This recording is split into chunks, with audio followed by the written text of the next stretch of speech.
Hey there, Pastor Mark here. It's our prayer that this message would encourage and equip you in your relationship with Jesus. We're able to provide this content due to the joyful generosity of our financial partners. And if you'd be willing to join that tribe and help get some sermons like this around the world, you can donate at harvestbaptist.info/give. God bless. Luke 12 is where we're at. We're continuing our series, Practicing the Practices. And the big idea here is that followers of Jesus need teaching and training. You need to absorb the truth of Jesus. You also need to practice the practices of Jesus. You need both of these to correspond with each other. And the practice that we're looking at today is the practice of generosity. And I want you to remember, before we get into the practice of generosity, which just seemed like a very fitting practice to dovetail with the end of Missions Month, is remember that all of these are a means to an end, okay? They're not an end in and of themselves. They are means to get you to the point to where you look more like Jesus, or you're spending time with Jesus, or you're joining Jesus on mission, and understand that they're pointed at a bigger purpose and a bigger goal. And all of the practices, according to Jesus' own teaching, is that if you will begin to implement his truth and his ways into your life, that it will lead you to flourishing.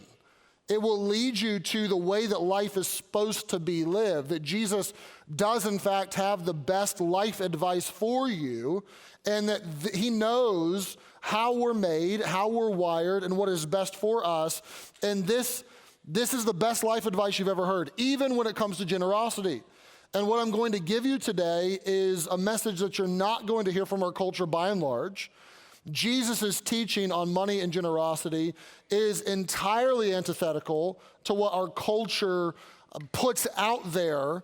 And you need to know that they're wrong and why, and you need to know that Jesus is right and why. So I want us to try to understand this. And we'll begin this morning with just this idea of there is a mirage of a good life that is out there. There are many mirages, but one of them is in relationship to money. And Jesus addresses this, that he does want you to flourish in your life. He also wants to warn you about things that look like perhaps they will lead to flourishing, but they're not good for you. And this is what he says in Luke 12. One of the company, verse number 13, said unto him, Master, speak to my brother that he divide the inheritance with me. Anyone have a sibling that you can never get through to, that no matter how much you talk to them, they don't listen to you? Perhaps this is this guy, right? And Jesus, would you do me a favor? Do me a solid. Tell my brother to give me my stuff, right? Jesus, will you endorse my greed? Will you sign off on this? And Jesus' answer, verse 14, man, who made me a judge or a divider over you? Right? That's not my job. No, I'm not going to do that. But I have some advice for you, verse number 15. He said unto him, take heed, beware, double warning. Take heed and beware of what? Covetousness. For a man's life consisteth not in the abundance of the things which he possesses. Now, he's not saying that stuff is sinful, take a vow of poverty. But he is saying life is not about stuff. Life is not about abundance and having more and more and more. And Jesus is saying, this is not where the good life is found. If you think that the good life is going to be found on having more and earning more and your nest egg growing and feeling more secure financially and getting more stuff and more toys and more clothes and a garage that's full and an attic that's full and a fridge that's full and on and on. If you think that that's where the good life is going to be found, that's not what life consists of. Beware of that. That is, in fact, a trap. Now, that sounds simple enough. Like, okay, life does not consist in stuff. Yeah, I can co-sign that idea. But whether you're Christian or not, most Americans, even Christian Americans, find it very difficult to embrace this idea. And oftentimes we find ourselves being sucked into the vortex of trying to find happiness or satisfaction in our stuff. And the reason for this is because there are very powerful dynamic forces at play, both external and internal, that are pulling us into the desire to have more stuff and more stuff and more stuff. And you need to know what those are, and you need to know that you have to combat those. That's not healthy for you. So I want to give you two, one external and one internal, that will try to pull you into the mirage of a good life that you will not find it. You'll chase your tail. One is the external propaganda of more. There are two men on the screen here. One is Sigmund Freud. He's the older looking gentleman. You've probably heard of Freud. The other is Freud's nephew, Edward Bernays, who you probably have not heard of. These men both lived in the early 1900s. Freud died in the 1930s, and eventually Bernays actually went on to live into the 1990s. He had a very long life, lived to be over 100. Freud had this idea of human behavior that was new. When I say new, it was new to most people who were listening. That people are driven not so much by their intellect and their rationale, but people are really driven by desires that they have inside, oftentimes desires that they don't express or fears that they don't express, some of which they don't even know are there. They're unconscious about them, but they're there nevertheless, and that people are motivated by their wants and by their fears more than they are by their logic. This was an idea that Bernays took and said, if Uncle Freud's right, then what this means is that we as humans are far more prone to external manipulation and internal self-deception than we would ever want to let on. And Bernays began to take these ideas and concepts and popularize what became known as propaganda.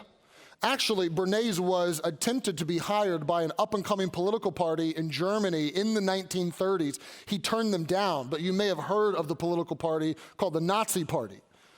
And they took Freud's idea and then Bernays' kind of explanation of how this could be played out in modern society, and they formed their propaganda machine largely around those concepts.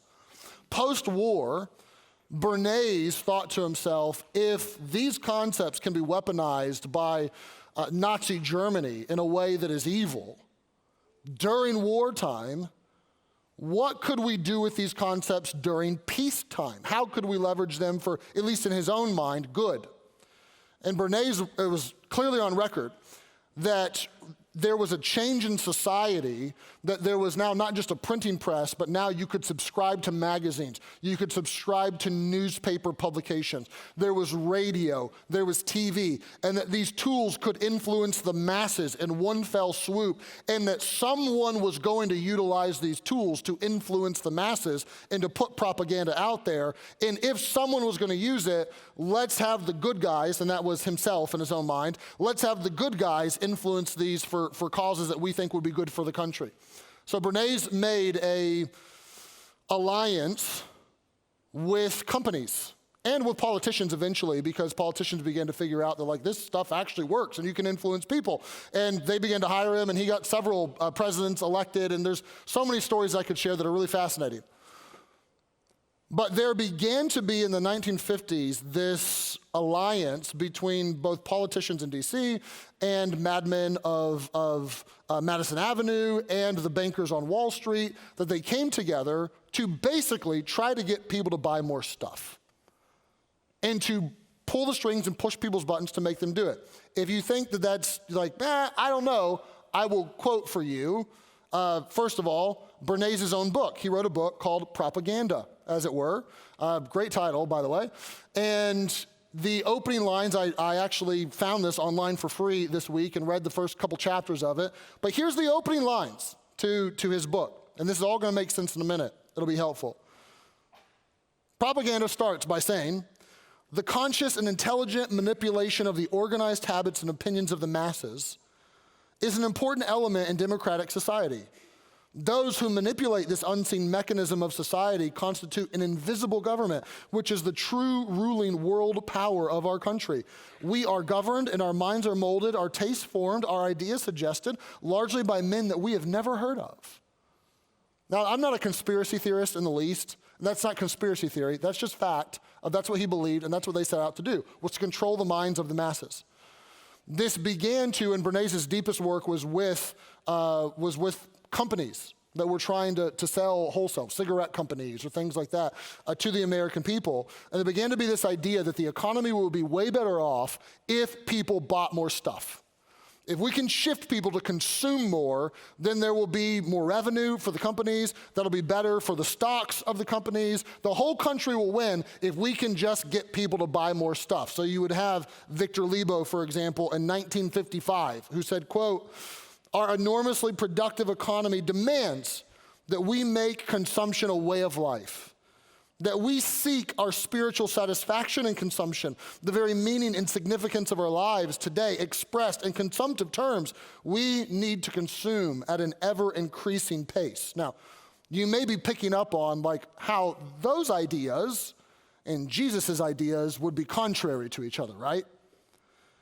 Paul Mazur of Lehman Brothers said that we had to shift America from a needs culture to a desire culture. People need to be trained to desire and to want new things even before the old have been entirely consumed. We have to shape a new mentality. Man's desires must overshadow his needs. Now, if you think that their efforts were ill-founded and that they were on a fool's errand and that they were unsuccessful at all, I would encourage you to examine like your own life and realize that the propaganda of more has affected every single one of us, right? Like the idea of planned obsolescence and like your iPhone works just fine, but we're gonna plan to make it obsolete a year later and give you a new one that's better and put a desire in you for something. Not that you need it, you should just have it, you should upgrade it. Like that's something that has been 70 years in the making in our culture, right?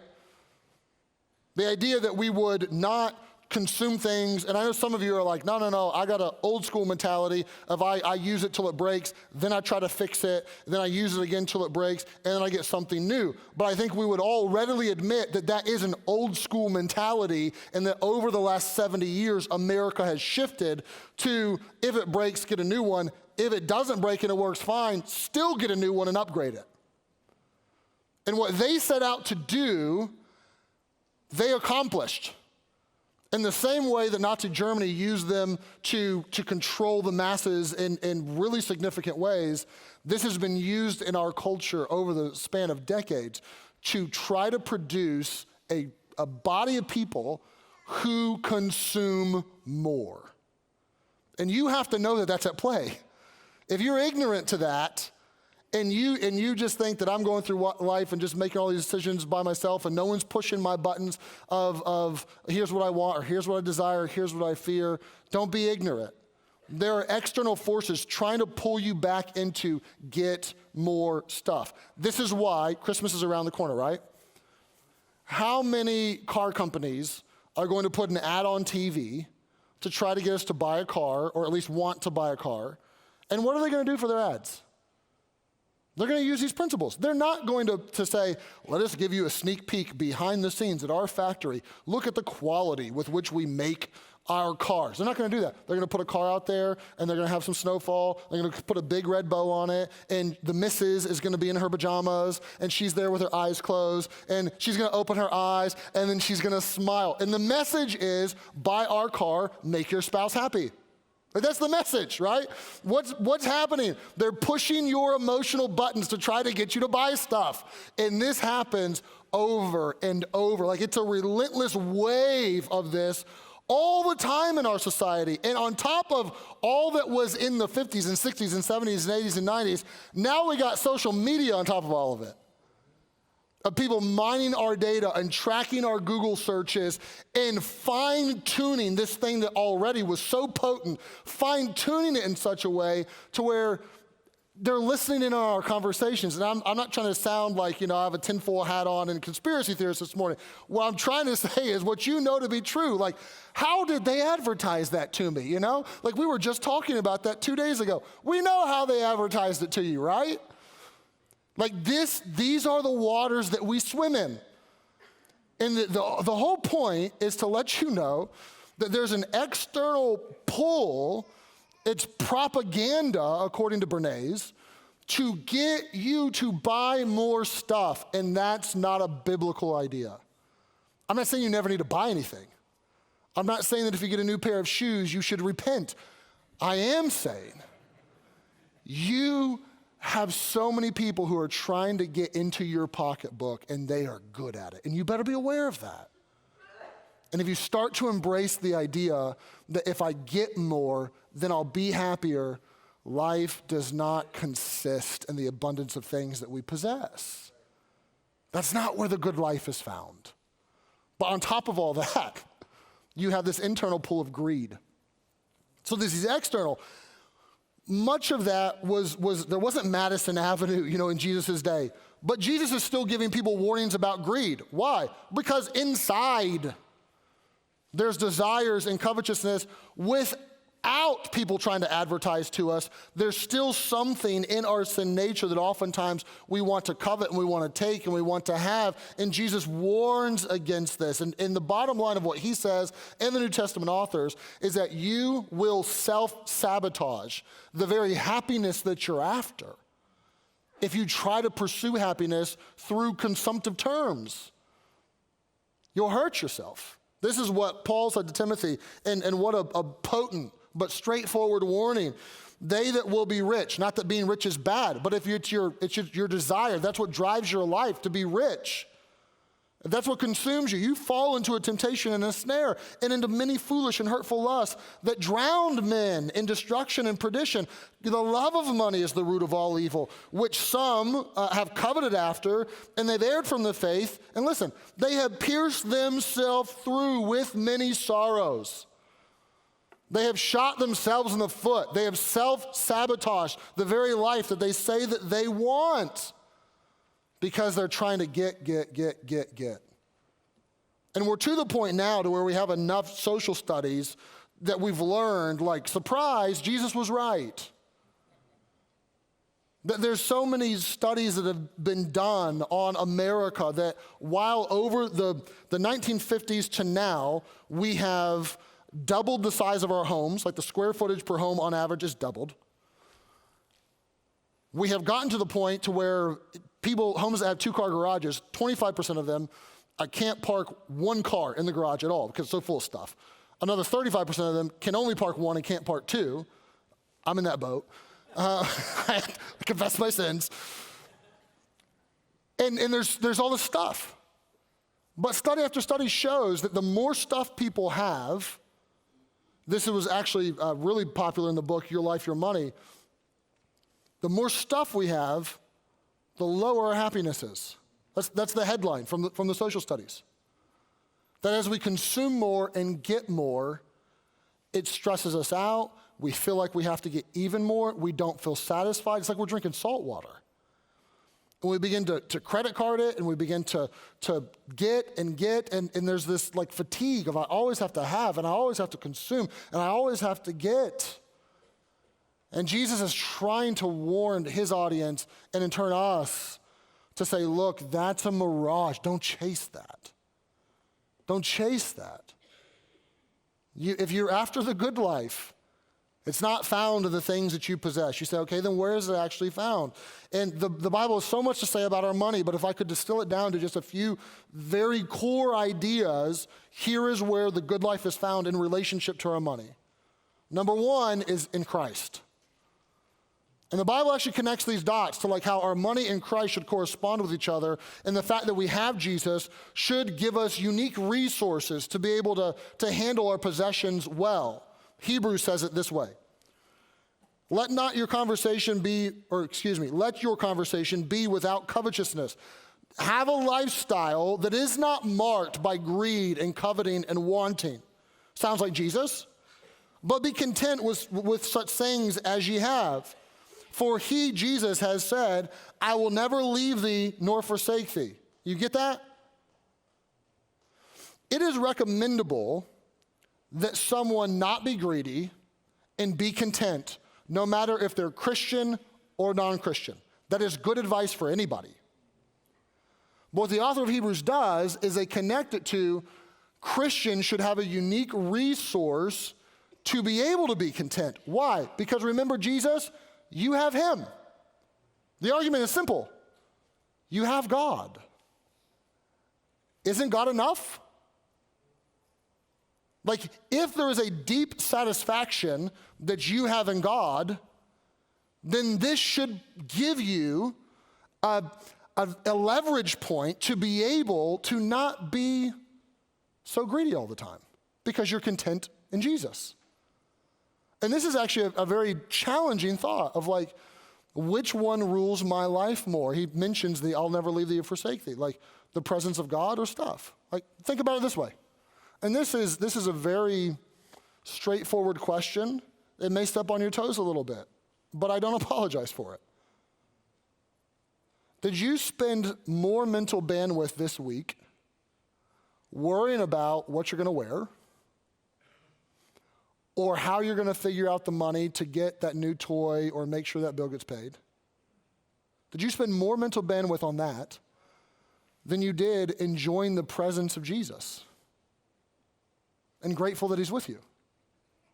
If it's like, well, more mental bandwidth in that direction, man, that's telling. Like, we should want to understand if we have Jesus, we can be content in him, and it should produce in us this deep satisfaction. And it's out of that Christ contentment that we can have a contented simplicity with our stuff. Hebrews mentions this. 1 Timothy mentions this as well. Godliness with contentment is great gain. For we brought nothing into the world, and it's certain we can carry nothing out. So having food and raiment, let us be there with content, right? I love the way that John Mark Comer put this on a sermon he has on simplicity. He said, over and over, Jesus and the apostles of Jesus give us the same message. The good life is not found in a new car or a dream home or fine dining or early retirement. They call us instead to a life of simple living and radical generosity, grateful joy in the ordinary pleasures of life, and above all, a deep contentment in God. Like, that's the message of the Bible, is that I don't have to have and have and have and more and more and more, but if I have Jesus, I can be content with my stuff. You say, Pastor, what do you mean content with your stuff? Where's the line? How many pairs of shoes am I allowed to have? Only one? Do I have to replace them if they have holes, or do I have to keep wearing them?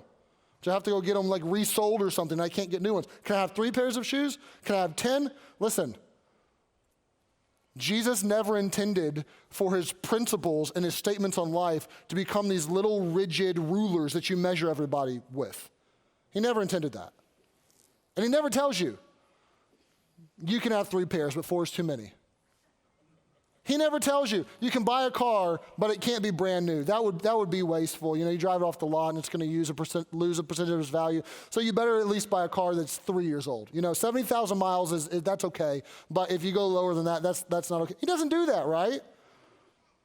There is no like rubric for, well, if you have a family of 4, then you can have a 1,200 square foot house. That's reasonable. That's simple enough. But if you have a family of 5, then you can go to 2,000 square feet. So you don't want to think in those like, I'm looking for a rule. You're looking for a principle to be affixed to your heart, and that's, am I content? Or do I have to have more clothes and more guns? And I have to outdo myself this vacation compared to last vacation. And I have to outdo myself this Christmas compared to last Christmas. Like, is there a contented simplicity? That could mean different things for different people. I'm well aware. But it's at least worth asking the question. And honestly, this is a question that I think churches ask very infrequently. And I'll raise my hand and say, I may have asked this not frequently enough to you all as a congregation, because churches, by and large, are good at like, everything's God's. Here are the 3 big principles that I heard in church growing up. Everything's God's, so give him 10%. If it's all his, him getting 10% back, that's not unreasonable. That's fine. And with the rest of it, like the other 90%, don't go into debt. Like that was the sum total, I think, of my financial stewardship package as a kid growing up. And those things are good principles. But what do you do with that other 90% other than try to stay out of debt? Well, you have a contented simplicity. And that may push you to be able to do some almsgiving and bless some people who have less than you. That may push you to be able to give more than 10%. Like that's okay. Like it's not a rule that you can only give 10. There should be in each of us, at least we should start to ask the question, is there a contented simplicity? And if there's not, do I want it? If I don't want it, why? Like what's happening in my heart? So the way to the good life in relationship to money is you need Jesus first. You need Jesus. You also want a contented simplicity, but then you also want a very cheerful generosity. And if you can put the simplicity and the contentment with being joyfully generous, like that is a 1-2 punch combo that will go a mile. Here's a little bit as to why we should have a cheerful generosity. First of all, like the Bible says so. You say, that's not good enough. Well, it should be. But we know deep down that even more than the Bible says so, that's been our experience, right? Like when the Bible says it's more blessed to give than to receive, or it's more happier to give than to receive, we know deep down that's true, and we've experienced that. When Proverbs tells us that he who has a bountiful eye, he who's looking to give shall be blessed, for he gives of his bread to the poor. Like when you walk through life open-handed, there are blessings that God puts in your life. When you walk through life close-fisted, he can't put those blessings in there. Like many of us have experienced that. We know that is true. But it doesn't take us very long just to even look around. You say, I don't know, I've never done generosity, I've never experienced that. Well, just look at the world. Like it's based off of this idea of giving, that the sun is going to give its energy so that we can have life and warmth, and the earth is going to give crops so that we can have food, and the rivers are going to give water so that we can have drink. And even when God interacts with us in the redemption story, the Father is giving the Son, and the Son is giving his life a ransom for many. And this idea of giving and giving and giving is baked into not just creation, but into redemption. And with those underpinnings, we come to verses like 2 Corinthians, that every man as he purposes in his heart, let him give, not grudgingly nor of necessity, for God loves a cheerful giver, right? God wants you to enjoy giving. He's not this celestial landlord with his hand open like, give me my due. Like, that's not God. He wants you to enjoy giving. You say, well, how do I enjoy it? It's scary. I don't feel like I have a lot. I don't know. I kind of want stuff. I don't know that I want to be super generous. Well, that's what I'm trying to accomplish this morning, is to help you understand that, like, you want to be generous because that's where the good life is found. And you tell me if I'm lying. Has the good life been found in chasing more stuff and chasing more pay raises so that you can consume more, and as your standard of living goes up, your standard of giving doesn't go up as well, you just keep getting more for yourself? Like, you tell me if you're happier with that. According to Jesus, you're not going to be. And the idea is that we as his people would be cheerfully generous. Now, how do we apply this? Honestly, there's a million ways. And you are going to have to take this and curate it to your own context. But I put 10 thoughts down that I want to give you in rapid fire of maybe how you would apply this. So first of all, just a couple concepts that I think are very helpful. Start where you're at, not where you want to be.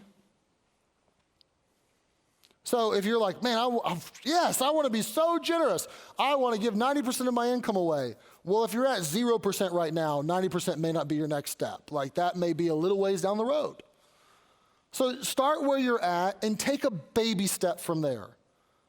Just where I'm at today and what would be a good little next step, because it is a journey. It's a walk. You're not going to do this all over the span of one sermon or 1 week, but start the journey and begin to put it into practice. I put on here, I've done this, I think once maybe in the past over the last 6 or 7 years, of like our generosity journey as a couple, my wife and I. And I don't say this to say like, oh, we're the bullseye and like we figured this out. Not at all. But just to show, like, over the course of 30 years, there have been lots of little steps. And this is something that we're still trying to work out and figure out every single year. What does it look like for us? And how does this need to change or shape? But by and large, this has kind of been our journey over the span of a few decades, that we were taught as young people to begin to tithe or take 10% of whatever we got and give it to the Lord. And we're talking like 4 or 5. We got an allowance, or we got a little bit of money for Christmas or something like that. And both of us had parents that taught us, like, you want to give a portion of that back. And so I'm very thankful that generosity, like this practice, is one that is easier than some others for me, because my spiritual palate was set at an early age from my parents, and I'm very grateful for that. So we had that as a foundation. By the time my wife and I got into junior high, we were both part of churches that had missions programs and wanted to bless missionaries. And so we started giving like a tithe. It was a little bit of money, like we mowed lawns or babysat some kids. We didn't have a steady income, but there was a little bit of money, and we'd give like $5 a week. And you may be a teenager in the room, and that may be a great step for you. You may be an adult, and that's your step. But we began to give maybe $5 a week. As I got into college, I began to be more acutely aware of like at-will opportunities where I have my rhythms, and these are every single week, but I'm also going to get my head up, and I'm going to look for, does that college student need a textbook that they can't afford, but I can afford it for them? Or does this person have a special need? Or can I do something for someone else? And begin to deploy that a little bit. Eventually, we got married, and pretty early on in our marriage, I heard a sermon on almsgiving and blessing the poor, and it was convicting for me, because that wasn't a part of our repertoire at all. And so we added, it was not a lot of money, it was a little bit. It was like $10 a week or something, which is about $500 a year. But we began to add that as a layer into like our generosity, and found it to be so rewarding of like that was something we were just looking for opportunities specifically for those who had financial needs. A little bit later, this is when we were at Harvest pastoring, I had a spiritual mentor of sorts challenge me to switch our giving from dollar amounts into percentages. And what they said, and they were so right. They said, your early years are your earning years. You are going to, you're in your early 30s. There's a solid chance that over the course of your 30s and 40s that your income will go up with age. That'll cap eventually, but that's these years. You also have a wife and kids, and eventually your kids are going to grow up, and she was a stay-at-home mom, still is, but she may start to engage in part-time work. And they said, I would encourage you, you're going to find that you'll be able to increase your standard of living without your standard of giving. So make anything you give a percentage. Your tithe or this or that. And so we did. We switched all of them over to percentages. It was at that time that we started, we're like, we don't want to give 10%. Like, who says we're stuck at 10? Like, let's give 12, And for us, it's been fun. It's been a journey to give. But we switched to like, this percentage goes to missions, and this percentage goes to alms, and this percentage for years has gone to our building fund. Of course, we're in the middle of building some stuff right now, and that has increased significantly for us. But the point that I'm trying to make is that there's been a progressive journey over a long period of time that for some people would be like, that's nuts. I'm not doing that. Well, that's not where you're at. Start where you're at. There are others of you in this room that would like, you'd put me to shame in what you give or percentage of your income that you give away. And you've learned a lot more than I have, and you have this discipline in your life in greater ways than I do. The point is to try to make it practical and say, what is the next step for me? There could be a variety. I gave you 4 or 5 of ours over the years, but there could be variety. I probably already mentioned this, but priority, percentage, progressive. You want to make it a priority. You want it to be a percentage if you can, and then you want to make that progressive over time as you can. Here is maybe practically how we live this out today.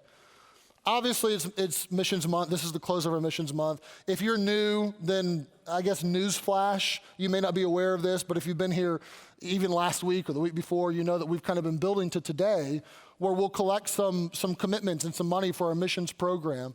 And I think there's ways today to make this like really bottom shelf and really practical, and that you can begin to implement this into your life even right now today.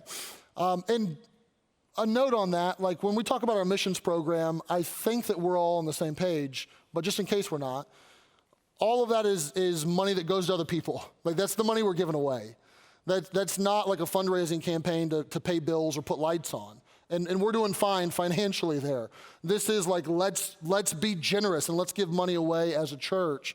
But perhaps today, a good step for you, and honestly, I would challenge every one of you to do this, is put $5 into missions today. You say, $5, like that I can't do that. Okay, that's between you and the Lord, and you may not be able to, that's fine. Many of you could do more than that. But to say like, hey, let me give something to the missions program today. You can put it in a little envelope that's in your seat back. You can give online. I did my giving online this morning. Or you can choose to text to give. I think I put a number in your bulletin if you want to text, $5 to missions. I would challenge you, do that and take a little baby step and participate in our missions program.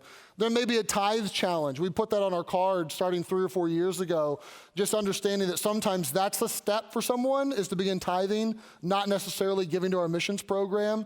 And if so, if that's not a regular habit, put God to the test for 60 days.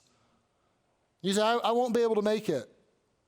Lovingly, but bluntly, I would tell you, if your boss came to you and said, you're going to have a 10% reduction in pay for the next 2 months, you know what you'd do? You'd figure it out. Like you would figure it out. And that's like, I'm getting a reduction and there's no generosity, there's no like blessing of the Lord in this. When you self-impose that and you give to the Lord and then you see him show up, that's a way better way to do it. And I would encourage you to try him. Put him to the test for 60 days and see if he doesn't show up for you financially. You may be like, yeah, I'm beyond that. I want to give to our missions program. Great, we'll do that here in a few minutes and we'll work through our little missions card if you want to give that today. I would say help your children. So as a recipient of parents who helped me as a child learn to be generous, I want to give that to my children. Simple things like get some mason jars, right? Just Sharpie on them. Save, spend, give. And as they get money, help them divide that into little buckets and help them give. I was talking with my oldest, Brennan, who's 9, and Brennan he's spiritually gifted in generosity. He's in the room, and I can brag on him for a minute, but he has an eye for that stuff. But we were talking, he said, Missions Month, that little card, he said, can kids do that? And I thought, man, I should have talked to him about this sooner. Yeah, kids can do that. And he wants to do a little something for that here this year in his own context. But teach your kids and have conversations with them and help them pick up those habits. If you want to read a book, really, I try to give you the shortest one I could think of. The Treasure Principle will be a short one. Here would be maybe a great one for some of you all if you're like, I just have stuff and it's hard for me to be content. Find something that you have an emotional attachment to. I'm not saying liquidate the whole gun safe, right? Or get rid of all your Steelers memorabilia, but maybe one of a piece, just one gun, one card or one jersey, whatever. Sell it and take the money and go bless somebody else with it. Just give it to them. Find someone else who has a need and bless them with it. And that'll be hard. If there's a little bit of an emotional attachment to it, that'll be hard to do. But see if it's not a freeing exercise. See if it doesn't actually help you. And maybe be a baby step to get a little bit closer to simplicity and not having to have as much, but also being generous at the same time. And lastly, I could harp on this for a while, but I'll just leave it as it stands. Unfollow and unsubscribe from newsletters, social media influencers, who it's their sole job to sell you stuff.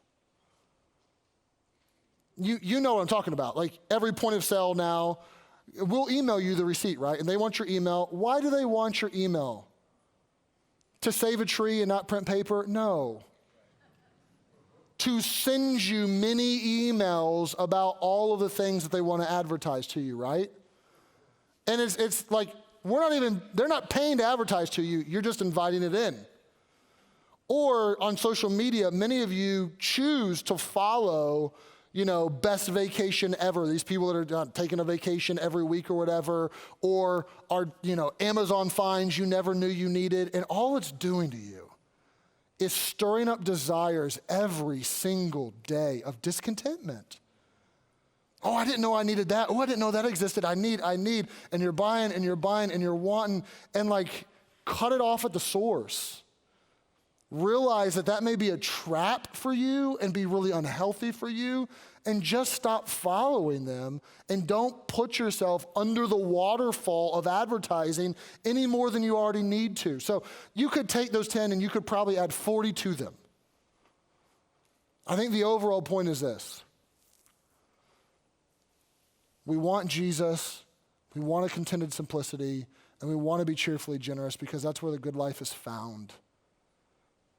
You want to do money Jesus' way. He knew what he was talking about. His advice is the best advice. Every single one of us are at a different place today than the other, and that's okay. So wherever you're at, say, I want to grow in that. I want to take a baby step in that. I want to get a little better at that, and I want to see this materialize in my life a little bit more.